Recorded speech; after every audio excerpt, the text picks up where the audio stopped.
Bismillahirrahmanirrahim. Assalamualaikum warahmatullahi ta'ala wabarakatuh. Bismillah, alhamdulillah, wassalatu wassalamu ala rasulillah wa ala alihi wa sahbihi wa mawala. Asyhadu an la ilaha illallah wahdahu la syarika lah wa asyhadu anna muhammadan abduhu wa rasuluhu alladzi la nabiyya ba'dah.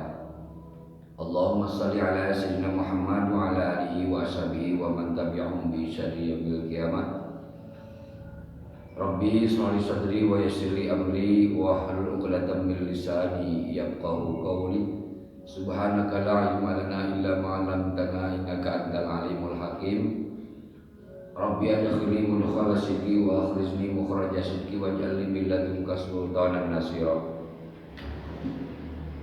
Allahumma alimna liman nafqahu bihi wa maraka wa nawiyaka warzuqna fahman a'lamu bihi najika ya arhamar rahimin. Allahumma rizqna wa fahman an-nabiyina wa ibral mursalin wa ilhamal malaikatil muqarrabin. Allahumma akrimna binul fahmi wa akhrijna minad dhulumati al-wahmi wa ftah abwaaba bi rahmatika wa ansun alayya hikmataka ya arhamar rahimin. Puja-puji beserta syukur mari kita panjatkan kehadirat Allah Subhanahu wa taala yang mana alhamdulillah dengan rahmat dan karunia-Nya kita masih diberi usia sampai hari ini, sehingga kita masih bisa melaksanakan berbagai aktivitas. Semoga aktivitas kita ada dalam ridho Allah Subhanahu wa taala dan kita masih diberi kesehatan jasmani dan rohani, sehingga kita masih dapat menerima dan menikmati berbagai anugerah yang Allah berikan kepada kita semua. Nikmat yang begitu banyak, anugerah yang begitu besar, terutama nikmat iman dan nikmat Islam. Mudah-mudahan kita semua menjadi hamba-hamba Allah yang senantiasa bersyukur atas segala nikmatnya. Mudah-mudahan kita semua termasuk orang yang dicintai Allah Subhanahu wa taala. Amin ya Allah ya rabbal alamin. Salawat beserta salam semoga selalu tercurah limpah kepada paduka alam, yakni habibana wa nabiyana wa rasulana wa maulana wa sayyidana Kangjeng Nabi Muhammad sallallahu alaihi wasallam, kepada keluarganya, kepada sahabatnya, kepada tabi'in atau tabi'inya. Mudah-mudahan sampai kepada kita diakui sebagai umatnya yang layak mendapatkan syafaat uzma nanti di yaumul jazaa wal hisab. Amin ya Allah ya rabbal alamin. Jamaah rahimakumullah yang saya hormati, mudah-mudahan Allah muliakan. Masih dalam kajian atau pembahasan kitab Mukhtarul Hadis, yaitu hadis-hadis pilihan. Masih di bab awal, yaitu bab harful hamzah, bab yang dimulai dengan huruf hamzah. Dilanjutkan pada hadis yang ketiga, Rasulullah SAW telah bersabda, afatul ilmi nisyanun wa ida'atuhu an tuhaddisa bihi khairu ahlihi, an tuhaddisa bihi ghairu ahlihi. Bahwa petakanya ilmu atau bencananya ilmu atau musibahnya ilmu, anisyanu yang pertama adalah lupa. Jadi ada lupa, ada pelupa. Kalau lupa itu biasanya kita enggan bermuzakarah, malas bermurajaah, malas menghafal, malas mengulang, atau ketika ada sesuatu ilmu yang mesti kita laksanakan, kita tidak melaksanakan atau jarang melaksanakan. Karena ilmu pengetahuan, apalagi dalam urusan agama, seharusnya ilmu itu diamalkan. Maka ketika ilmu diamalkan, pasti tidak akan pernah lupa. Sering dilaksanakan, atau selisan sering kita sampaikan, sering kita nasihatkan kepada orang lain, sering kita berikan kepada orang lain, secara pribadi kita laksanakan. Insya Allah ilmu tersebut tidak akan kita lupa. Adapun orang yang pelupa ada dua. Ada memang yang karakternya itu pelupa dari sejak lahir. Ada juga lupa dengan kepikunan. atau lupa dengan penyakit. Lupa dari sejak lahir atau pelupa dari sejak lahir atau ada lupa karena penyakit, itu sebetulnya masih diobati. Masih bisa mencari cara bagaimana agar lupa itu hilang dari diri kita. Beda dengan lupa pikun, itu tidak ada obatnya, tidak bisa diobati. Nah, jadi bencana ilmu dan musibah ilmu adalah ketika kita lupa. Makanya bagi yang masih sehat jasmaninya, sehat rohaninya, akalnya masih bisa mencerna, ketika kita mendapatkan sebuah ilmu, maka mesti kita muzakarah, mesti dimurajaah, atau kita amalkan, atau kita sampaikan kepada orang lain. Itu insya Allah ilmu tersebut tidak akan pernah kita lupakan. Dan yang selanjutnya yang menjadi musibah ilmu itu adalah wa'idat atu, yaitu menyia-nyiakan. Menyia-nyiakan bagaimana? Antu hadis sabihi wa ahlihi, menyampaikan, membicarakan, memberikannya kepada orang yang bukan ahlinya, dalam arti enggan. Jadi orang tersebut tidak menerima, walaupun bagaimana caranya, berusaha kita agar kita bisa menyampaikan ilmu, menyampaikan nasihat, kalau orang yang tidak mau, tidak akan bisa sampai. Itu adalah petaka atau musibah bagi ilmu. Ya sudah, jangan dipaksakan. Kalau memang orang tersebut tidak mau menerima nasihat atau ilmu tersebut, ya kan? Karena akan sia-sia, ya kan? Sia-sia dan menyia-nyiakan ilmu, menyia-nyiakan waktu, ya kan? Jangan dipaksa, sudah saja, ya kan? Yang tidak mau ya sudah tidak mau. Karena kebodohan untuk mereka yang tidak mau mendengarkan nasihat atau mendengarkan ilmu. Yang selanjutnya apa tudin, salah satu bahwa bencana agama, kerusakan agama, semuanya agama, salah satu karena 3 perkara. Yang pertama pakihun pajirun, orang yang ngerti dengan agama tapi lacut. Orang yang memahami agama atau disebut dengan ulama, tapi dia suka melaksanakan kefasikan, suka melaksanakan kemaksiatan,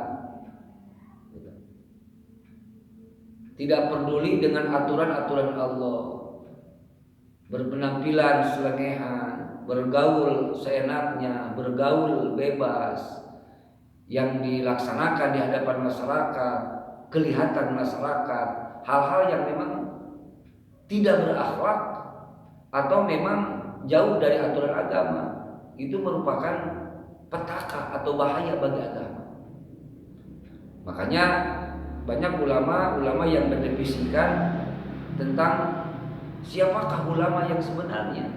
Maka disebut dengan ulama su, yaitu ulama su, ulama yang racun, ulama yang nakal, dengan ilmunya bukan menambah kedekatan kepada Allah Subhanahu wa taala, dengan ilmunya bukan membawa umatnya kepada kebaikan, justru dengan ilmunya digunakan untuk kepentingan duniawi, untuk kepentingan politik misalnya, untuk kepentingan perut, untuk kemewahan dunia, yang pada akhirnya halal menjadi haram, haram menjadi halal, yang tidak boleh, yang tadinya tidak boleh menjadi boleh.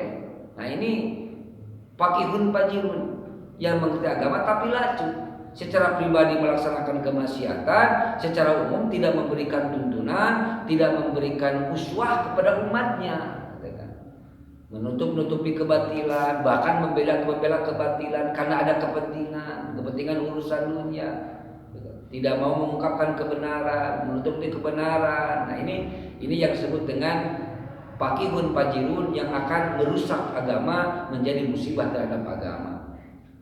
Yang selanjutnya yang akan merusak agama itu adalah wa imamul jairun, pemimpin yang fasik atau pemimpin yang zalim, pemimpin yang tidak memberikan kebijakan kepada rakyatnya yang sesuai dengan keinginan rakyatnya. Ini pemimpin harus diwaspadai, karena seorang pemimpin adalah seseorang yang mengurus urusan hidup orang banyak. Apalagi seorang pemimpin yang tidak suka dengan agama, apalagi pemimpin yang tidak suka dengan kema'rufan, apalagi pemimpin yang membiarkan dengan kezaliman. Nah, ini imam atau pemimpin yang akan membuat bencana terhadap agama, tidak senang terhadap agama, tidak senang dengan kebaikan, atau tidak senang dengan adanya amar ma'ruf nahi munkar.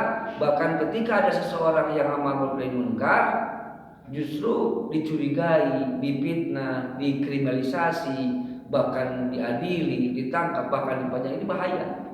Makanya kita sebagai umat Islam yang yakin dengan kebenaran Islam, dalam Islam itu ada cara mengangkat seorang pemimpin. Hati-hati, karena Islam itu bukan hanya mengatur urusan ibadah saja, tetapi urusan siasa.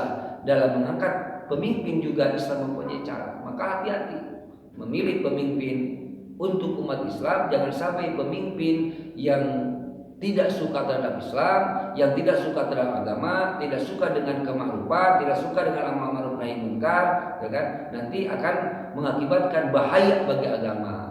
Bisa saja ke masjid dilarang, bisa saja melaksanakan agama, ritual-ritual agama bisa saja dilarang, gitu kan? Menyampaikan tausiah dilarang, bisa saja, gitu kan? Dipilih orang-orang tertentu yang pro dengan mereka. Ini adalah musibah bagi agama, musibah bagi Islam ketika memiliki atau mengangkat seorang pemimpin yang jahil, atau pemimpin yang lacut, pemimpin yang zalim, pemimpin yang tidak menyukai agama.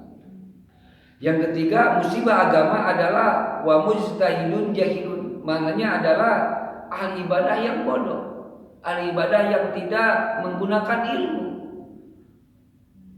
Kelihatannya memang juhud luar biasa, tapi dia tidak mau menggali keilmuan, tidak mau bertanya. Ibadah seenaknya, sementara ibadah tidak memakai ilmu tidak akan diterima. Kata Rasulullah SAW, wa kullu man bi ghairi ilmin ya'malu amaluhu madudatun la tuqbal. Barang siapa yang ibadah tidak dengan ilmunya, maka akan ditolak, tidak akan terima oleh Allah Subhanahu wa taala. Nah, ini akan menjadi musibah bagi agama. Karena mengapa? Karena kalau orang sudah kelihatan juhud, aktif dalam ibadah luar biasa, baik pada atau baik mahdo, nanti akan dijadikan suri tauladan, akan dijadikan figur oleh masyarakat, oleh siapapun, gitu kan? Nanti akan bahaya, gitu kan? Makanya ketika kita merasa tidak tahu, tanyakanlah. Ada Allah, fas'alu ala dzikri in kuntum la ta'lamun. Tanyakanlah kepada ahlinya sesuatu yang kita tidak tahu, biar kita ibadah memiliki nilai Allah Subhanahu wa taala. Karena mengapa? Banyak orang-orang yang senantiasa beribadah kepada Allah dengan cara-cara yang tidak syar'i, atau dengan cara-cara yang tidak ada nilai ibadahnya, gitu kan. Banyak orang-orang yang tersesat, akhirnya menyesatkan, gitu kan. Ibadah dengan begitu hebatnya, akhirnya ada gangguan setan, ada godaan setan yang merasuk kepada jiwanya, membisikkan jiwanya, akhirnya mengaku mendapatkan wahyu, gitu kan? Mengaku jadi nabi. Hanya kan ayat disebut dulu kan, ayat disebut Nabi Tukimin, ayat disebut Nabi Musa deh, masa Nabi Sayyidina Tukimin, kan gitu. Itu kan tidak pantas. Jadi itu godaan setan yang senantiasa menyesatkan kepada kita, dan akhirnya menyesatkan kepada umat, menyesatkan kepada manusia yang lain. Itulah bahaya. Makanya seseorang yang ibadah dengan tidak pakai ilmu, atau dengan kebodohan, atau dengan kejahilan, adalah malapetaka bagi agama. Oleh karena itu, maka kita diwajibkan oleh Allah Subhanahu wa taala untuk senantiasa mencari ilmu. Ilmu Allah itu luas, ilmu Islam itu luar biasa.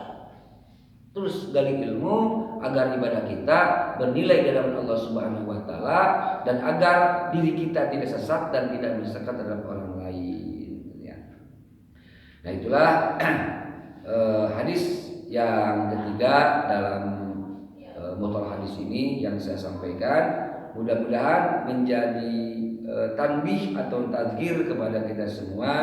Yang pertama, tentang bahayanya ilmu, jangan sampai kita melupakannya. Yang sudah kita tahu kita amalkan secara pribadi atau sampaikan kepada orang lain.